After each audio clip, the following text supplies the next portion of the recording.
YouTube పుణ్యమా అని అసలు సెన్సార్ గోల లేకుండా పోయింది. ఎందుకంటే ఇక్కడ ఏ బూతులైనా పెట్టేయొచ్చు. ఎటువంటి చెత్త సీన్‌లైనా తీసేయొచ్చు. ముందు ప్రొడక్ట్ బయటకొచ్చేస్తుంది. ఎవరైనా కంప్లెయింట్ ఇస్తే అప్పుడు సదరు వీడియోపై యంత్రాంగాలు రియాక్ట్ అవుతాయి. ఈ లాజిక్‌ను ఇప్పుడు బాగా వాడేసుకుంటున్నాడు రామ్ గోపాల్ వర్మ.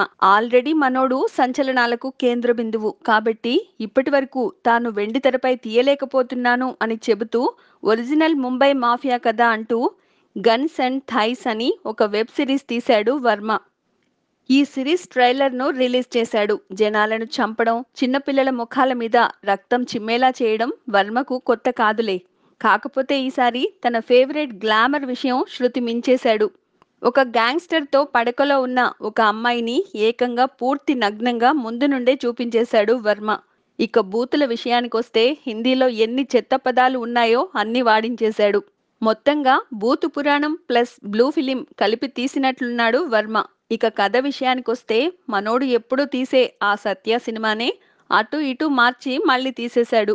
ఈ విషయం సిరీస్ ట్రైలర్ మొదటి నిమిషంలోనే పసిగట్టేయొచ్చు. ఇకపోతే పూర్తి స్థాయి న్యూడ్‌ను యూట్యూబ్ ఎంకరేజ్ చేయదు. మరి ఈ ట్రైలర్ ఎన్ని రోజులు ఆన్‌లైన్‌లో ఉంటుందో చూడాలి. Please subscribe. Hi, it's me Purna. Please subscribe.